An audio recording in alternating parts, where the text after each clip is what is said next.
Thank you very much, members of the media, and good morning. Good morning. Good morning. Thank you very much. We are convened as we try and get members of the media at the back to go easy on us. I hope I'm audible. Can I just check that? Yes. Very audible. All right. We are convened this morning just to do a quick recap of the proceedings of the General Council yesterday. This is a commitment that we had made to have these daily updates that reflects on the previous day and also provide a looks ahead for what is to happen today. I'd like to indicate that yesterday the meeting received 3 reports, those of the President, the midterm report that was delivered by the Secretary General on behalf of the National Executive Committee, which was open, both reports that were open to members of the media, speaking to the culture of the ANC and the renewed focus on transparency.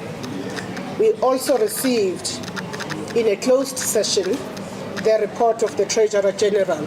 So all of those 3 reports respectively. So we looked at the state of organization, we looked at the national political situation and economic situation, and all of these that I've indicated.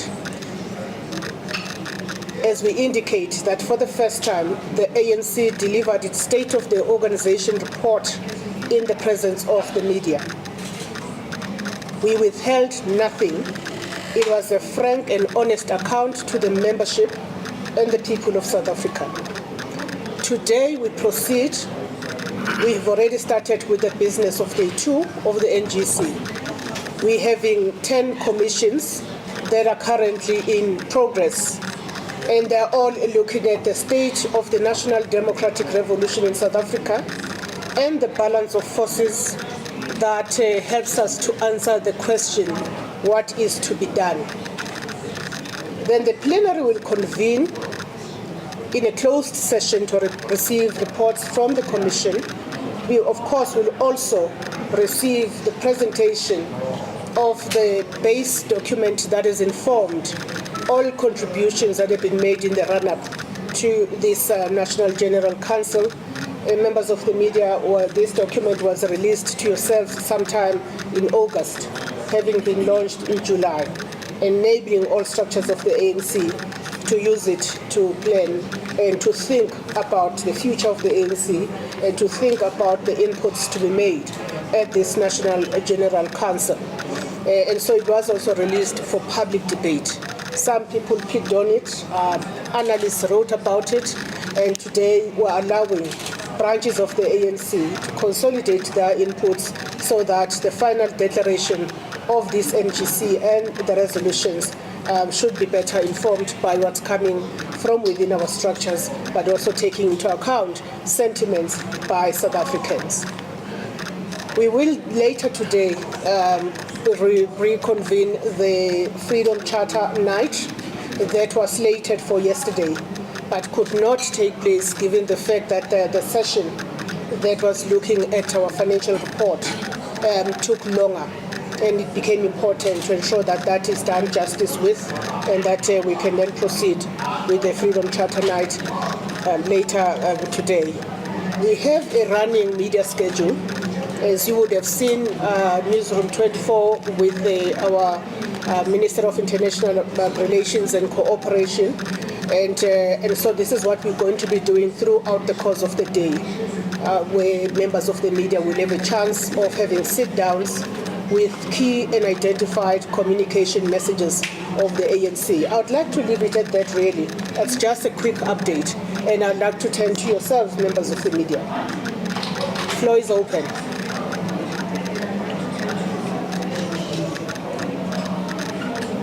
I don't see a hand. I'm happy to step off. Oh, okay. Please identify yourself. inside politics. I just want any sort of update regarding payment of salaries and the process happening yesterday. Well, I'm trying to look at members of staff who are here to establish which ones are still not yet paid, because I think we have attended to that matter. And there are ongoing conversations between the union that represents staff of the ANC, Nehau, and management at Lutuli House. That is ongoing. We are committed to doing what is correct, because the ANC wants to turn around the situation of making sure that our talented members of staff are remunerated on time and consistently as it should be, because they contribute a lot to the success of our organization, and we need them up and running to do that support, and also to be able to attend to the welfare of their own families. Can I take other questions? Yes, go ahead. From I just want to know, in the Secretary General of ANC report yesterday, talk about the state of May you please raise your voice? Yeah, the Secretary General in his written report, he talked about the state of branches in the ANC, and he painted a very bleak picture of KwaZulu-Natal, which was one of the crown jewels of the ANC. Now it seems there is no branches in good standing in KZN. What will the ANC do to turn the tide in KZN? Thank you very much. I just need to correct that a bit. There are branches in good standing in the province of KwaZulu-Natal. Indeed, you are correct that it is not what we desire. The program of rebuilding the ANC in KwaZulu-Natal is still steaming ahead. We are continuing with that work. We will be reinforcing, for example, the deployment of organizers in that province. We will also be reinforcing the work of the provincial task team that was set up to help us to recover in that province. And so we identify it as one of the key areas and one of our key pressure points. You are correct in saying that it is a bleak and a stark reality that we need to contend with. But we must hasten to say we are also quite humbled by some of the work that is done by our deployees in KZN in the provincial government.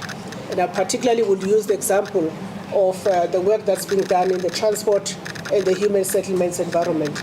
I think members of the media should look out for that kind of work, and would like to also avail the MEC that has literally led a massive campaign to make KwaZulu-Natal a safer place, to make KwaZulu-Natal a place that is accident-free in terms of the roads, and a place also where those that violate public laws and bylaws are made to face the law. I am looking for help. Yes? No, he covered my question. You are covered. Okay, thank you. Yes, sorry to go over my witnesses. Maybe just a short one, maybe. Understand, obviously, the Treasury General's report was presented in committee. But maybe what can you share about maybe the state of the finances of the ANC? Because as that report was obviously being shared, there are obviously a number of ANC staffers who since being saying that have been paid. So maybe what can you share maybe about the financial status of the ANC? Thank you very much for that question.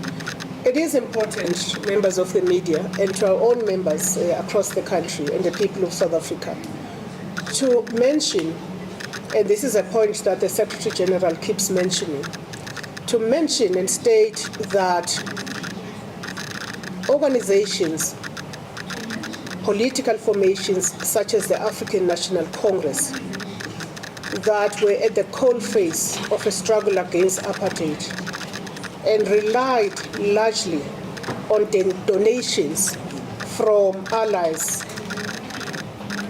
all over the world, And here I'm mentioning allies from the Netherlands, from the Scandinavian countries, from many parts of Europe.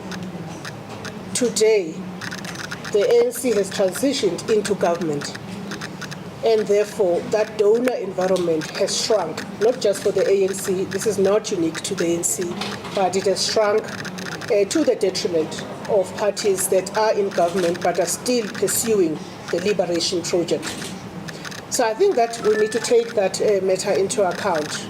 And why are we raising this? We're raising this because the African National Congress is a very big organization, unlike many parties in this country, in terms of our membership and in terms of our reach and spread across the country in various wards and VDs across our country. It is important that we are self-sustaining. We are currently looking at a number of models that are going to help us to be self-sustaining. And that is just but one of the issues that we are currently facing. And of course, with the wake of the Party Funding Act and the restrictions that it places, it means that the African National Congress must be dutiful to the law and work within that legislation. It does place limits on bigger parties. It may work for smaller parties, but we've made it clear that it doesn't work as best as it should for parties as big as the African National Congress. We are committed to really designing more revenue-generating strategies so that we can sustain ourselves. But having said so, it's interesting that even when we were in exile, even when we were prosecuting the struggle against apartheid, we had no money, but we were able to do the work. And even under these new conditions, the resilience of the ANC is still there and it will continue to be there. We do wish to give that particular assurance that is the case. And we continue to do that work as we are expected to do it. Our staff are our biggest treasure. Without them, the leadership can do nothing. And so it's important that we fully attend to the benefits environment and the remuneration environment of our staff members, and that's a commitment and the matters that the Treasurer General is seized with. So that would have been part of the discussion, but obviously we're looking at much more bigger financial policy issues when we come to a body such as the National General Council. I am looking for a hand. Maybe if you can have a follow-up, thank you. You Yes. said you're trying to generate more revenue. Does this maybe sort of include, I know obviously other political parties, they take a bit substantial amount of the people they send to represent them, whether it be municipal council, provincial legislature, or parliament. Is that something you're also looking at, and maybe having those, making it mandatory for people that represent the ANC in those councils, legislatures, and parliament to actually contribute a certain amount of their salaries? Well, most certainly. I hope everybody was able to hear the question. Most certainly, our public employees are levied by the ANC and are levied reasonably so that they themselves can be able to feed their families. I always say that if the ANC was a corrupt party, not individuals, the ANC as an organization, if it was a corrupt party, we would not be poor. We would be tapping into the resources of the state as a governing party. So that's something to note. But I can say that for sure, we're focusing on building and strengthening our machinery, and we need resources to be able to do so. And that work is ongoing. But I do want to stress that you've seen a number of political parties when they come into power, and then they grow their headquarters, they grow everything because they can access resources of the state. We can't access resources of the state because it will be fraud, it will be illegal. We have to work with what is applicable, and that is what we're doing.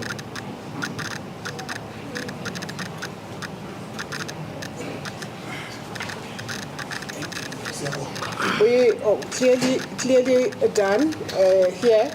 And we will then be available for those one-on-one interviews for those that wish to request those, and then we will keep yourselves updated through the WhatsApp groups that we have